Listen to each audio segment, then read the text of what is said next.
we are concerned today, some 2,400 years later, it all goes down to Plato. But Plato himself, in the story, the dialogue that he talks about Atlantis, there's two of them actually, it mentions that his ancestor, Solon, who lived some 200 years before him, Solon was the founder of Athenian democracy. And after having established democracy in a very loose sense, no, women didn't have the vote, but men did have the vote, and the aristocrats didn't control everything, which was the first time in history that that had happened. And Solon was responsible for that. But he found that everybody was asking him to intercede on their problems. So he decided just to up and skip out of Athens, and he went on a wisdom quest. And the first place he went to, of course, was Egypt, because that's where everything was happening. And when he got there, he met with some of the Egyptian priests, and one particular priest he met with, his name was Zonkus, was very knowledgeable about Egyptian history, had all the written records. And so to try to get him to speak, Solon, what he did was he started to talk about the flood and what the Greeks knew about the flood. And Zonkus interrupted him and said, "Oh, Solon, you Greeks are but children. You have no idea of the past. But I'm going to tell you, because I have the written records from a lost civilization 9,000 years ago." And this was taking place around 600 BC, this conversation. And I can tell you about this island continent in the middle of the real ocean. He called it the Atlantic Ocean, but he also called it the real ocean. Now, we have to understand what Atlantic meant to the Greeks. To the Greeks, they viewed the world as a disk on water. There was three geographic sections. There was Europe, Libya, which was like Africa, North Africa, and Asia, which we would call the Middle East, probably. And to the west of there's the Strait of Gibraltar, which they called the Pillars of Hercules. And beyond the Pillars of Hercules you just didn't go there because nobody came back when they went out there. So, but the ocean that was out there was called the Atlantic, but it also included, that Atlantic Ocean went all the way around the Earth disk in the Greek worldview. Mm-hmm. So it was to the west, north, east, and south. So it was a completely world-circling ocean called the Atlantic. As time went by and the Europeans started to explore the world, the meaning of the term Atlantic was changed to refer to the body of water between Europe and America and Africa and South America, and no longer referred to the far north or the far south or the far east. So the term Atlantic changed. So when we're talking about what Plato records Solon hearing from Zonkus, we have to bear in mind that what Zonkus is referring to is an ocean that it circles the world. Okay. And he calls it the Atlantic Ocean, but he also calls it the real ocean. And he says, compared to the Mediterranean is but a bay to this world ocean. And so in the course of my investigations, I came across a map of the world. This is on our website at Atlantis in Antarctica, where the world is depicted from Antarctica. And what it looks like is very much like a dartboard. In the middle is Antarctica. Then there's this big ocean that goes all the way around it, which includes the Atlantic, the Indian, the Pacific Ocean, all the oceans, as a single unit. And then the rest of the continent seem to encircle the world ocean. When you're looking at the world from Antarctica, it's very different from our European concept. But what we're saying in Atlantis Beneath the Ice is that Plato's description of what Zonkus, the Egyptian priest, told Solon refers to a real ocean, and that perspective that he gives is an accurate, extremely accurate description of the entire Earth's geography as seen from Antarctica. And that is like just straightforward an explanation of why people haven't understood the Plato's account of Atlantis, is because they've always been fixated that the Atlantic meant the North Atlantic, when in reality, as far as the Greeks were concerned, the Atlantic and the real ocean, and what oceanographers call the world ocean, because in reality, our planet only has one ocean. If you look at Antarctica at a globe and you ask yourself what ocean it's in, you'd have to say that it's both in the South Atlantic, the South Indian, and the South Pacific. Right, but in reality, there's no division between those bodies of water. Mm-hmm. Yeah, they're just kind of arbitrary, imaginary lines made by humans. They were historical ways in which the Europeans took a grip on the world's geography. So when Magellan made it through the Straits of Magellan between South America and Antarctica and it was so treacherous. It was absolutely treacherous. He barely made it through there. He was the first to go around the world. And when he got to the Pacific, he called it the Peaceful Ocean. That's why we call it the Pacific Ocean. Vasco da Gama, when he got to India by going around South America, called that the Indian Ocean. So what you're having here is that the Atlantic Ocean of the Greeks' time gets subdivided up by the European explorers, and we end up with several oceans, when in reality, as oceanographers will tell you, there is but one ocean, and it's a continuous body of water. And compared to it, the Mediterranean is but a bay with a narrow entrance, and that is actually in the description that Zonkus gives to Solon. So what Zonkus is describing is how the world looks like from Atlantis, and in that description, it's an accurate depiction of what the U.S. Naval Support Force drew a map of Antarctica at the center. And that when you compare that map to what Plato said, then everything that has been a mystery for 2,500 years is suddenly resolved, because all of the things that they say he says in that make sense once you understand that Atlantis and Antarctica are the same.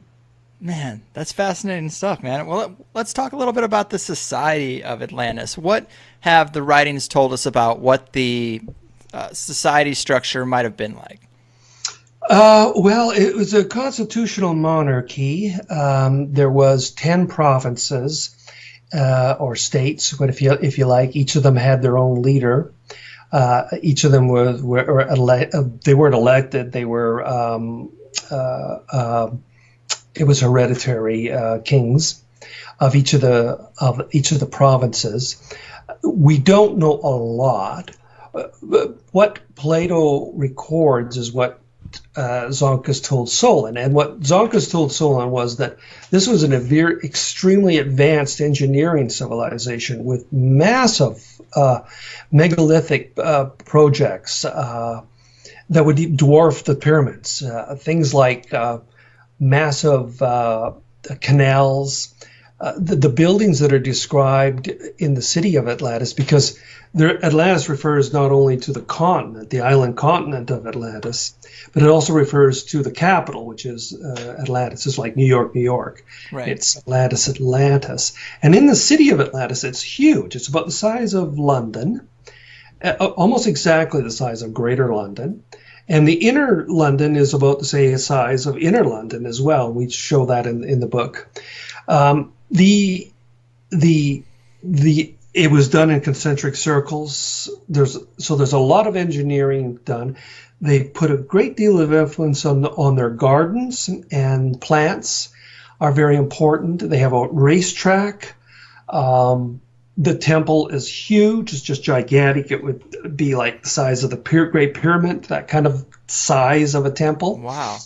And the biggest project was the canals that directed all the water from the mountains to the city, so it came into the city at a higher level and then sort of trickled through. So everybody had water, and even the concentric circles, there's islands, there's water between each of the concentric circles, and there's bridges that go over the water, and on the railings of the water, there's the bridges, there's water coming down. So there's ample supply of water. There may have even been some hot spring things like hot water as well. Mm-hmm. The actual culture he doesn't really get into very much, other than that they were extremely sophisticated as far as building is concerned. That's interesting, because a lot of people tend to refer to it as some type of utopian society of the past, but you state that it is a monarchy, which doesn't sound very utopian to me. You know, the monarchies I'm familiar with seem pretty corrupt. Well, yeah, I don't think that the influence, of course, goes back to Francis Bacon, the New Atlantis. He wrote this book called The New Atlantis, Francis Bacon in the time of Shakespeare. And in that, he sees it is a utopian society, Atlantis, and it's probably somewhere beyond America is in that. So that started the whole sort of high-tech element and high scientists element. There's so much more written about Atlantis in fiction than there is in nonfiction. When it comes down to nonfiction, you start with Plato, and then there's very little that's added to the story until the middle of the 17th century, when a German Jesuit priest, who in his time was as famous in the world as Albert Einstein was in the last century. His name was Athanasius Kircher. He was German born, but he lived most of his life in Rome. He was a Jesuit priest. And as you probably know, the Jesuits had armies of priests collecting things from around the world and sending them back to Rome, right? Yeah. And one of the things that he collected was which he claims to have come from Egypt, was a map of Atlantis. Now, this is the first real other piece of information that is other than Plato, that is, separate from Plato. And this map, probably people have seen it. It looks as though when Kircher saw the map, he interpreted it as an island in the middle of the North Atlantic, because he said, according to the beliefs of the Egyptians and the description of Plato. So he's already locked into the Atlantic being simply to the west. And he maintained that the notion on the map, which was south was up. So what we did is we took that map and just left it as it is, and then took a geophysical map, a globe rather, which shows what Antarctica looks like without its ice, and put it right up against it. And the comparison between what ice-free Antarctica looks like and this Atlantean map of Atlantis is startling. And that was really the main thing that really got me on this. This was back in 1976, if you can believe. And that's the thing that made me think, okay, there's something here more than just a story. How is it possible that a map published in 1665 can show Antarctica's position relative to South America, to Madagascar, and South America, plus its island archipelago? All those things are in the map that we only learned of in the mid-1970s. So this map was like 300 years ahead of its time in terms of what Antarctica looked like, but it's labeled as a map of Atlantis. Wow. Is that the Piri Reis map you're referring to? No, that's the Kircher map. The Kircher map. The Kircher map, yeah. The Piri Reis map is a pretty famous ancient map. Some people refer to it as a hoax or think it couldn't have been as old as it is, but it is pretty unique. I mean, I'll let you talk about it. What's so unique about it? Does it relate to Atlantis at all? Well, it does in this sense. First of all, this it can't be a hoax because people have referring to it. It was published in 1513. People know about it in 1513. So it was around in 1513. The thing that's so amazing about Piri Reis was an admiral in the the Ottoman Empire. He was a Turkish admiral, and what he obtained some of the maps that Columbus had. They captured one of Columbus's ships, and normally what happens when you get captured, you think you're going to be captured, you throw your maps overboard. Mm-hmm. But because geography is secret in that time. But they managed to capture his maps, and they got some other maps. And Piri Reis became a map maker, and he made this big map. It's quite a large map. It's about 2 by 3 feet on a doe deer skin, so it lasted a long time. Mm-hmm. And the thing that's amazing about it, and the thing it was lost to the world until 1929, when they were doing some renovations at the museum in Istanbul, and they came across it, and some scholars realized its significance because it showed South America all the way down to Antarctica accurately with longitude. Now, you have to bear in mind that Europeans weren't capable of determining longitude at sea until the 1770s. Yet this map in 1513 is accurately depicting points that are within half a degree of their true positions. But the most startling aspect of it is that as you go down the map to the bottom, it starts to show parts of Antarctica that are beneath the ice. That is, they are showing what seismic surveys show us lies beneath the ice. So this map in 1513 depicts several elements of Antarctica beneath the ice. So what we believe is that when Atlantis was destroyed, the survivors were in ships. And the things that survives after many, many centuries is maps. One of the things that survives, plus the art of astronomy, of course, because the sailors know astronomy. So astronomy and cartography are things that live on even after all the ships have been, broken up and sunk to the bottom of the sea. There's still people taking the maps that they had. Now, these maps depict the world of 12,000 years ago. They depict the world as it was in the time of Atlantis. And so what it's suggesting is that there was advanced geographic knowledge of the Earth's geography before the end of the last ice age, which is something that is so startlingly unacceptable to traditional views of history. Yeah, that's what I love about it. I love when that kind of stuff just turns conventional knowledge on its head. I mean, do you think if we were to dig into the ice in Antarctica, we would find ruins of these massive structures? Well, I do believe that in some parts of Antarctica where the ice is not very thick, that there is possibilities of finding remnants of Atlantis. However, in the main area where we believe the city was, there's a lot of snowfall has fallen there in the past 12,000 years. And ice doesn't really preserve. It preserves fruit and vegetables, but it doesn't preserve cultures because ice is flowing in slow motion. It's like a river, and it's very slow motion. So the weight tends to grind everything down.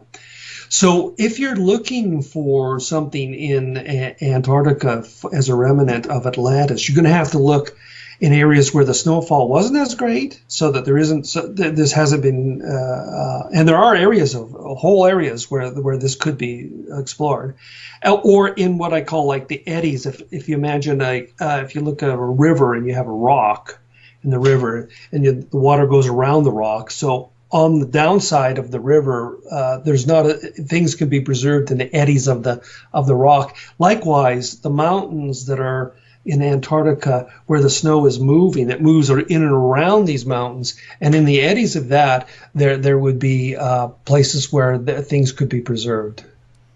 Man, that would be Such a find. Well, let's talk about how it got to be that way, how it got to be on a place where Antarctica is now. I mean, take us back, 12,000 years ago. What was going on? I mean, because apparently this is obviously a habitable area. What, did it move to the pole, or did the poles shift? How does this theory work? Well, what we use is the theory of it's called Earth crust displacement. Now, if you think of the outer shell of the Earth, like imagine you have an orange and you peel off the peel, and then you reattach the peel. Okay, so now the peel, the orange part of the orange, if you like, or the peel, can move independent of the interior. And what we're talking about is the entire outer crust of the Earth being shifted some 30 degrees.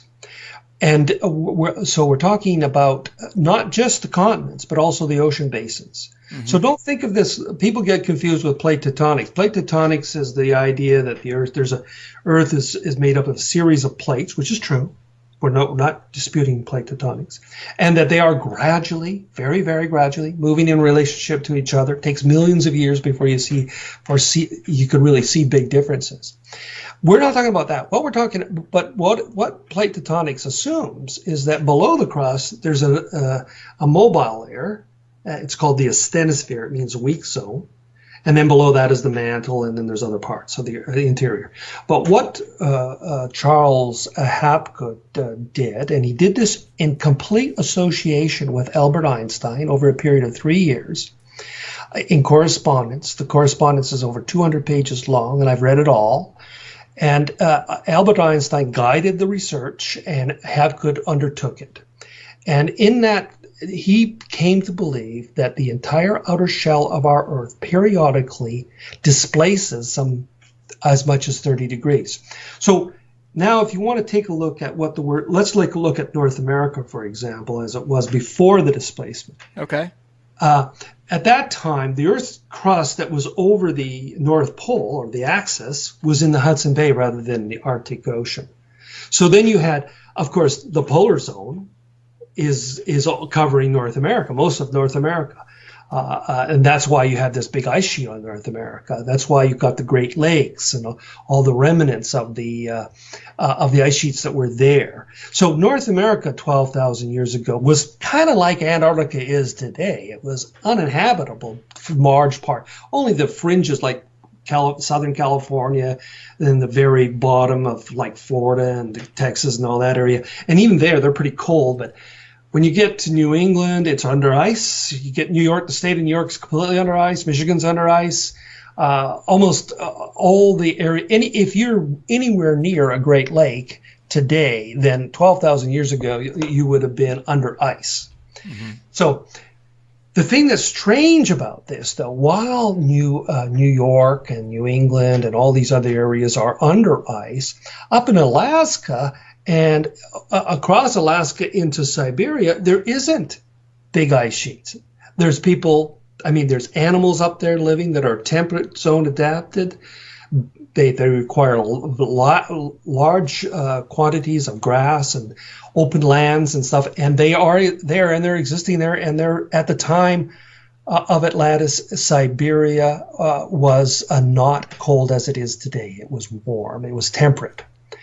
Now, if you go from Siberia, and they call that Beringia, the land mass that used to exist between Alaska and Siberia. It's now underwater, but 12,000 years ago, there was so much ice on North America and Antarctica and Greenland and Europe that the ocean level was much lower than it is today. And so you had a landmass that joined Alaska and Siberia and Beringia together. That was a continuous landmass that wasn't separated by water like it is today. If you go exactly through the center of the Earth and pop out the other side, it's called the Antipodes, the opposite side of the Earth. Then you're in what's called Western Antarctica. That is the part of Antarctica that's closest to South America. And that's where the maps were showing We're seeing maps showing parts of Antarctica without ice there. The Kirker map is showing that section doesn't have ice. And what we're saying is that just as Siberia and Beringia and Alaska was temperate during the last so-called ice age, so also was a third of Antarctica. And bear in mind, Antarctica is the size of North America. A third of Antarctica is temperate. 2/3 is still polar, but 1/3 is temperate. And it has all these really favorable ocean currents that would make it warmer than the latitudes that it's at the time. Mm-hmm. So the Earth crust displacement theory is basically a movement of the entire outer shell of the Earth's crust that occurred some 11,500 years ago. And what it did is, at that time, North America left the polar zone and melted. You got the Great Lakes, the ocean level rose, and Antarctica as well. Everything is moving, including the entire shell is moving. It's not part or continents or anything. The entire thing is moving. So all of South America is moving south, and Antarctica, Atlantis, moves right into the polar zone. So from being a temperate zone island continent, it suddenly becomes ice encapsulated. Man, that's super interesting. How does this coincide with stories of like the Great Flood, which most people assume is water melting from the global ice age? I mean, do you think rather than one ice age event, the reason various continents show they were once covered in ice is because these land masses just moved through the polar areas? Well, the land masses remember, it's the crust that's moving. That includes the ocean basins. Right? Yeah, so everything's moving.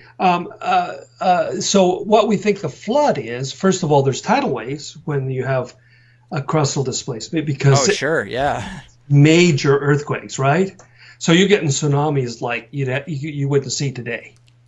I mean, this is major. So you're getting floods through tsunamis that are almost continuous for a short period of time. Then, of course, once particularly North America is out of the polar zone, is in the temperate zone, there's a ferocious melt off, and the ocean water, and for 6,000 years the ocean rises. But in that first century, there's a really, really, really a lot happening in terms of the change of the ocean level. And there's extinctions happening at this time. And there's also other things happening that are very interesting, like the origins of agriculture.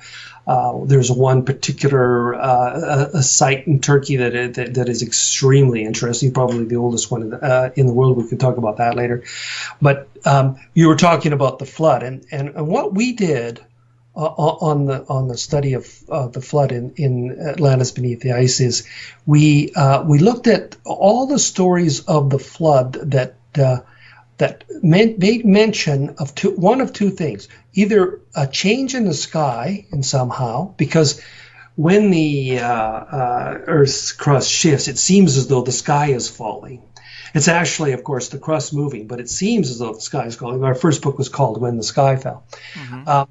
But so we found all around the world in different versions of the notion that the sky changes before the flood, that there's a change in the sun, where the sun rises, where it sets, or the stars seem to fall. All throughout the world, we find that the flood, the Great Flood, is associated with a dramatic change in the sky.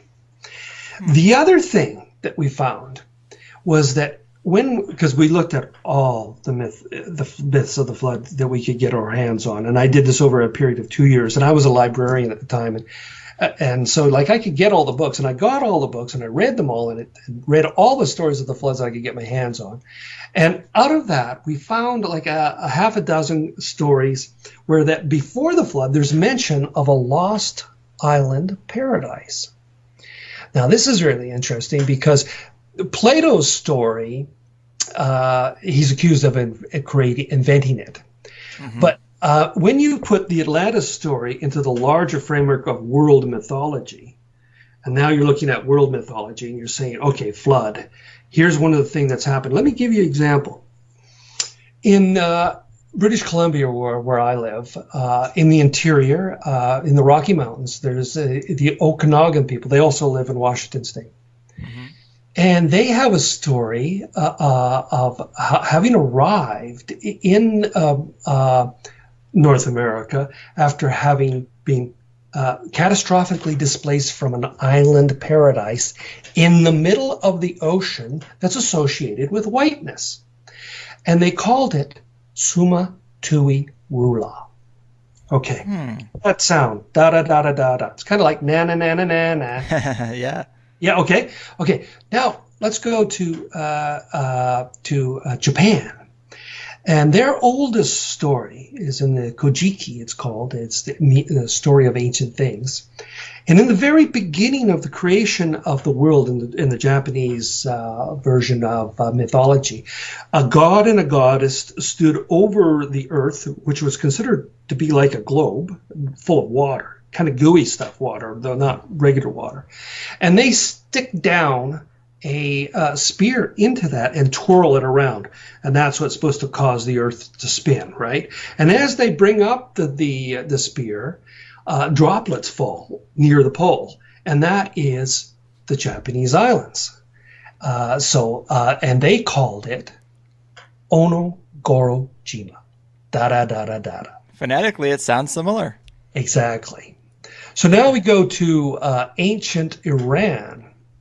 And they have the Vedic literature that comes out of India. And there's one particularly, the oldest document in Iran, ancient Iran, is called the Zen Vesta. And in the Zen Vesta, they talk of an island in the ocean that is destroyed by a flood and a great blizzard that brings a dire winter on the original homeland, forcing the people to leave in big ships, taking with them the seeds of life and making their way to a new land. Now, the original land that they left was called Ariana Bejo. Da-da-da-da-da-da. Mm-hmm. So we have from Iran, Japan, and British Columbia, the same sound pattern referring to an island. Now you've combined them all. It's a white island continent in the middle of the ocean, which is associated with whiteness and is now covered in snow and ice. That's Antarctica. So yeah. So what we're saying is that even if Plato had not written down the account that was given to him by his ancestors, we'd still be looking for a lost island paradise, whether it be called Eden or Sumatui Wula or Onogoro-jima or Ariana Bejo. We'd still be looking for a lost island paradise that existed before the flood. Interesting. And that's the common story. You see, it's very interesting when it comes to the peopling of America. When it comes to the peopling of America, what archaeologists have done is they've tried to paste on to the native North Americans, we call them First Nations in Canada, paste on to them the European experience of, we left voluntarily, we came to this new land, and we explored it, and we conquered it. That's not the story that the First Nations say. The First Nations repeatedly say, we lived somewhere else, often it is reference to an island, which we were catastrophically displaced from, escaped in ships, and landed here. That's what they're saying in British Columbia. That's what they're saying in among the Cherokee. That's what they're saying in Mexico. That's what they're saying in South America. So throughout the Americas, you get stories of people saying the reason that we arrived here was because we were catastrophically displaced from our homeland, which was destroyed during the Great Flood. That's what the First Nations are saying. That archaeologists give no credence to that whatsoever, and we do. Yeah, wow, that's fascinating stuff, man. So this crust displacement, is this a fairly sudden thing? It must be, because it seems like we'd have to be generally stable, or we'd probably notice some maybe astrological alignments being more off than they are. So is this like something that happens pretty rapidly? I believe it does happen very rapidly. I think it's in a matter of weeks it's happened. Weeks? So, yeah, weeks. I've now, to be fair, Charles Hapgood, who I corresponded with and was my mentor, he believed it took 5,000 years for an Earth crust displacement to occur. So, I mean, I am very different from him, and the reason that I'm different from him. What do you base that on? Okay, well, first of all, the abruptness of the changes that are occurring at 9,600 BC. First of all, before that time, we almost have no evidence of agriculture anywhere in the world. And then suddenly, it's in all the continents, other than Australia. Mm-hmm. I mean, you're getting potatoes being domesticated in South America. You're getting maize being domesticated in Mexico. You're getting wheat and barley in the Middle East. You're getting rice in Asia, in several places, simultaneously, using different species of rice, but recreating the thing. And my very first paper that I wrote about the whole theory of Earth crust displacement was published in the Anthropological Journal of Canada. It's in the appendix of both When the Sky Fell and Atlantis Beneath the Ice. And that showed that there was a direct correlationship between the emergence of agriculture, upon which all civilization is based, and the destruction that occurred with the last Earth crust displacement. We did, of course, in the scientific article, you couldn't get that published and say anything about Atlantis, so I didn't.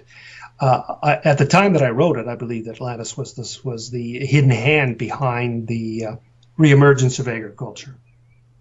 But you couldn't say that in an academic journal and yet expect it to be published. But it was published in the scientific literature, and it shows that, at that time, abrupt changes occur from hunting and gathering, which have been going on for 1 million years, maybe. Definitely. Wow. Maybe at least 200,000 years of Homo sapiens. And then suddenly, wham, all around the world there's these experiments with agriculture occurring in the very century that Zonkas told Solon Atlantis was destroyed. The other thing that happened at that time abruptly as well is there was massive extinctions. And those extinctions aren't equal all the way around the world. They were particularly pronounced in North America, Siberia, and South America. And the reason is, if you take a basketball in your hand and you've got it in your hand and you're so that your own palms are facing each other, and then you twist the ball so that the basketball so that the greatest change is happening around your nose. Mm-hmm. You get that idea? Yeah. That line where there's the great amount of change goes right through North America, South America, comes back to Asia, through Siberia, and there. That's where the massive extinctions were. Now, if you're near where your palms are, which happen to be like the Congo and the South Pacific, then there's hardly any extinctions at all, because the changes in latitude. You're tropical and you remain tropical, or you're temperate and you remain temperate. Yeah. It's places that are going from polar to temperate, or temperate to tropical, or tropical to temperate, or temperate to polar, where there's a lot of deaths. And that's what's happening, and that's happening very rapidly around 9,600 BC. So I think that it's another indication that things are happening rapidly. That's interesting. So how does this tie into at all? It's kind of similar to the 2012 prophecy, people talking about a pole shift. I mean, how often does this happen? Is this something that we're due for? Well, we believe it happens every 41,000 years, and it's been 12,500 years. So we got another nearly 30,000 years before it happens again. And it may not happen again at all, because one of the factors that contributes to it, maybe not the key factor, but might be the buildup of ice sheets. You see, and global warming is preventing the buildup of ice sheets, which is the normal state of affairs on the planet. So the next time we come around and the circumstances occur where the Earth's tilt is at a maximum, and there's maybe a solar flare from the sun, an electromagnetic storm hits the Earth at the pole and goes down into the center of the Earth and heats it up. This is a theory developed by a guy named Friedman in Florida as a cause for the Earth's crust displacement. Then the whole asthenosphere, which is the layer right below the crust, gets liquefied. Normally it's like tar, but if it gets heated, it turns into like lava. And that allows the Earth's crust to shift. So that's what we think happens, that it may very well happen very abruptly, but we don't believe we're due for a long time. Okay. How much traction has this theory really gotten? Because, I mean, even with conventional theories of the Earth's ancient past, we're still left with some inconsistencies and unsolved problems. I mean, do you think Earth crust displacement theory would provide a more logical answer for some of those problems? Well, yes. I mean, I think that what we showed with the origins of agriculture was that, for example, let's take the origins of tropical agriculture, because that's really simple. There is a place in South America, incidentally, before the last displacement, most of South America was in the northern hemisphere because the crust was in a different position relative to the Earth's axis. Then, so there is an area, so the change was about 2,000 miles, say. It's approximately 2,000 miles. Okay. There's a spot where that was 1,000 miles north of the equator, and after this displacement, it ended up 1,000 south of the equator. So you can imagine, you can see that a place that retained its relationship to the equator as being exactly the same, just moving hemispheres. That is Lake Titicaca, where a lot of big pyramids there. Mm-hmm. That's potatoes were first domesticated. So the Earth crust displacement pinpoints the Lake Titicaca area as an area of ecological reserve, if you like, during the displacement, because the climate didn't change a lot. If you go straight through the middle of the Earth from Lake Titicaca and hit the center of the Earth and then pop out on the other side, you end up in Thailand. And that's where rice was domesticated around this time as well. And there's other areas that are midway between the two equators as well, like in Ethiopia, at the headwaters of the Blue Nile. That's where millet was domesticated. Mm-hmm. So, and then when you turn to the big area we're looking at the area that had been tropical and went temperate. And it adjoined an area that was temperate. So all the plants and animals that were adapted to living in the temperate zone that survived because it was still temperate after, now had a whole new area that they could move into that was newly temperate, which had formerly been tropical. And this area, which extends from Egypt, through the Middle East, through India, right to China, is where the first 5 civilizations that we know about occur. And that's where all the agricultural origins are. The vast majority of agricultural origins on our planet occur in this one crescent that goes from Egypt, through Crete, through the Middle East, into India, into China. And so the Earth crust displacement theory organizes the origins of agriculture on a global scale, both at temperate and tropical. This is very convincing stuff, man. Oh, go on. So that's just one unsolved problem of agriculture. Let's look at the longer unsolved problem is the ice ages. Now, we tend to think, and all the research into the origins of the ice ages is still based upon a false fixation, which was that it was overall global temperatures dropping. We can falsify that very easily because we know that during a time when New England was under ice, Siberia was warmer. So if the Earth's crust hadn't shifted and temperatures were dropping, why is Siberia having animals and humans and people living there and temperate animals living there, and while New England is under ice? So what we're saying is ice ages are always with us. Really, if you live in a polar zone, if you're in Antarctica, you're in an ice age. Yeah. If you're in the Arctic Circle, you're in an ice age, and just that the crust moves through these polar zones, in and out of these polar zones, and as it moves into them, creates ice sheets. As it moves out, it melts off. And what we can explain the glaciation patterns in North America, Europe, and Asia for the past 100,000 years through 3 Earth crust displacements during that time. No other theory exists that is capable of explaining simultaneously why there was ice sheets in British Columbia, ice sheets in Quebec and Ontario, and Europe, but not Siberia. Ours can. So because we really say there's always an ice age. It's just if you're in the polar zone or not. Yeah, it makes sense to me, man. But let's look at the more conventional views of where the discoveries of Atlantis might have been. I mean, some people are saying that they're finding these ruins beneath sea level near Spain or off the coast of Cuba. Those are the 2 areas I hear talked about most. I mean, what do you think those are? Are they just other cities destroyed by this displacement shift? Well, here's the thing. If you're talking about Atlantis, you have to go to Plato.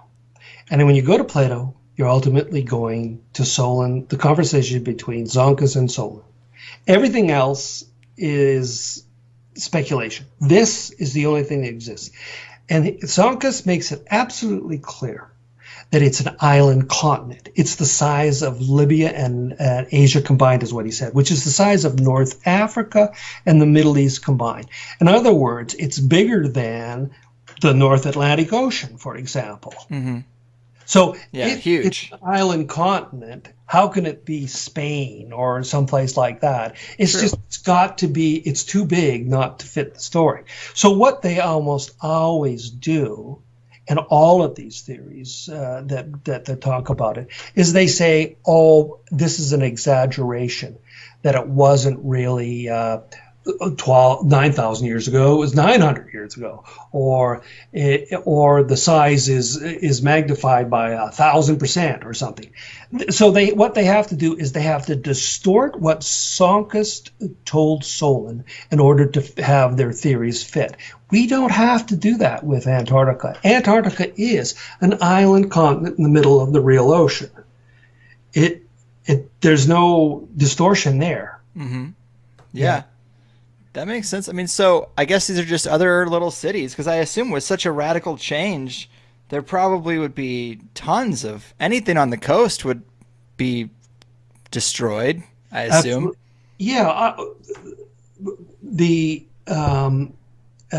In the story that Zonkus tells Solon, he does mention that there are that gives notion that there were colonies outside of Atlantis, the idea that there was other places. Now, all of those would have been at the sea level at the time of Atlantis, which was it's about 100 meters difference between today. Today, the ocean is 100 meters higher than it was at the time of Atlantis, because all the ice that was on the sheet on North America, Greenland, all these other places had melted. Not Greenland, but it hasn't melted there.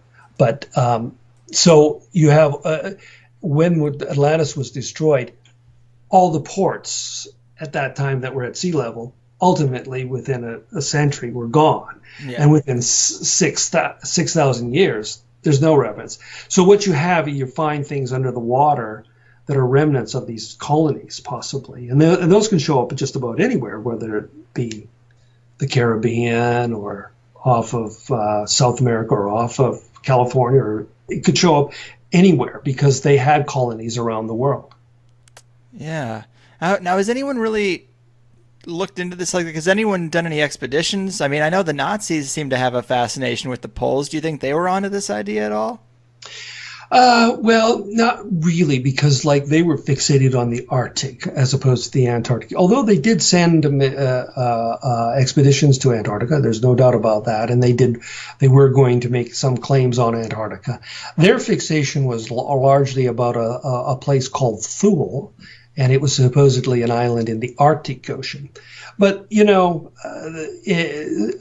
can't say that they weren't interested in Antarctica, but they really believed that Atlantis was in the Arctic Ocean. And so Antarctica was just a bonus area for them to check out, but it wasn't their primary focus, let's put it that way. Okay. Let's talk about Göbekli Tepe. I know that you've drawn some relationship between that and Atlantis, correct? Yeah, here's the thing. Göbekli Tepe is a site in Turkey near the Syrian border. It dates to the very century that Zonka said Atlantis was destroyed, 9,600 BC. Mm-hmm. And the thing that's interesting, it's a huge site. Only 10% of it has been excavated. But what they have found in these oldest structures, it's kind of like a Stonehenge type thing. They're these 18-ton T-shaped blocks of stone, solid blocks of stone, that are in circles, and there's a series of them. And the oldest ones date to the time of the destruction of Atlantis. And as time goes by, as a century goes, or 2 centuries, 3 centuries, they continue to build there, but they aren't capable of building as well as the first ones. And that seems to me to be a remnant of the Atlantean engineering capacities so well documented in Plato. They had all these engineering capacities. So the thing that's so strange about Göbekli Tepe is that here you have a place where everybody in all our official archaeology says it's all hunting and gathering throughout the world. There's no civilization until, say, 6,000 BC. Suddenly, this thing is a civilization at the same century that Atlantis was destroyed. So we just moved the beginning of civilization from what they say in Malta may have been the first one, before Egypt, and the oldest one would be like 6,000 years ago. This is nearly 12,000 years. So the clock on the origins of agriculture by the discovery of Göbekli Tepe goes right back to twice as long as we thought it was. So what we thought civilization began 6,000 years ago, it's more like 11,500 years ago civilization began. And it began at Göbekli Tepe. At the same, and within 100 mile diameter of where Göbekli Tepe is, you have all these origins of agriculture sites, very old, also dating to the same century as Atlantis. There's one in Syria that's just 50 miles from Göbekli Tepe that it has wheat, barley, rabbits, goats, pigs, being domesticated for the very first time. And it's so what the German archaeologist who is in charge of the Göbekli Tepe, he's come up with a theory of what was happening there, and he calls it a temple, and that the temple inspired people to go to agriculture. We think that what it really is, this is survivors from Atlantis in boats to have the engineering capacity to create megalithic structures, and also know that they need to get agriculture rebooted. And that's what's happening at Göbekli Tepe. They're creating a megalithic structure that will draw people, hunters and gatherers, to them, and then they're directing the hunters and gatherers how to do agriculture so that they can sustain it. So they're trying to reboot civilization. It ultimately failed, but it was an attempt, and it was the earliest evidence of what we call civilization in the world. Because in order to, it's not normally for civilization to be, any culture to be called a civilization, you have to have agriculture, or permanent buildings, and writing. You could have two of three of those, and it's still called a civilization. But without, and they had permanent buildings, very sophisticated, and there's absolutely no evidence of the learning curve. Like, they don't start to build these little stump-size T-shaped stones. Yeah, they just go for it by yourself, and then work their way up to these 18-ton ones. No, they start with the 18-ton ones, and then through time they diminish down to the little ones. Right. So that suggests prior knowledge. It does. And there's no evidence whatsoever anywhere in the world of that kind of ability to do that kind of masonry that exists at Göbekli Tepe, except for one story that exists that at that very time when that was being built, an advanced civilization was destroyed called Atlantis. Wow. That is a fascinating thread. Very solid case, man. It's shocking how little we know about the past. It's either been lost or kept secret or rewritten or manipulated. Man, this has been a fascinating chat. I mean, it really makes you wonder. I really appreciate you coming here. The hour just flew by. What would you like to tell the people a little bit more about your books and where they can get them, or anything else that you're working on? Oh, sure. The current book is Atlantis Beneath the Ice. You can get that in just about any bookstore and or Amazon or whatever you can. So there's also an ebook of it. The book that I wrote before that was The Atlantis Blueprint with Colin Wilson. Colin Wilson just died last month.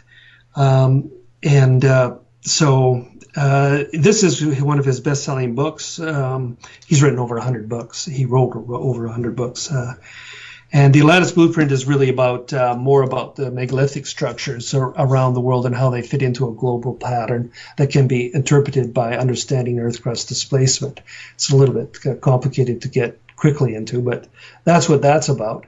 Mm-hmm. And then the very first book that we wrote was When the Sky Fell, of which Atlantis Beneath the Ice is a revised and expanded edition of. Very cool. Mm-hmm. All right, man. Well, thanks again. I really appreciate it. You really got my brain going. Okay, good. All right, man. Enjoy the day. Thank you very much. Thank you. Wow, people. There it is. Rand Flem-Ath and the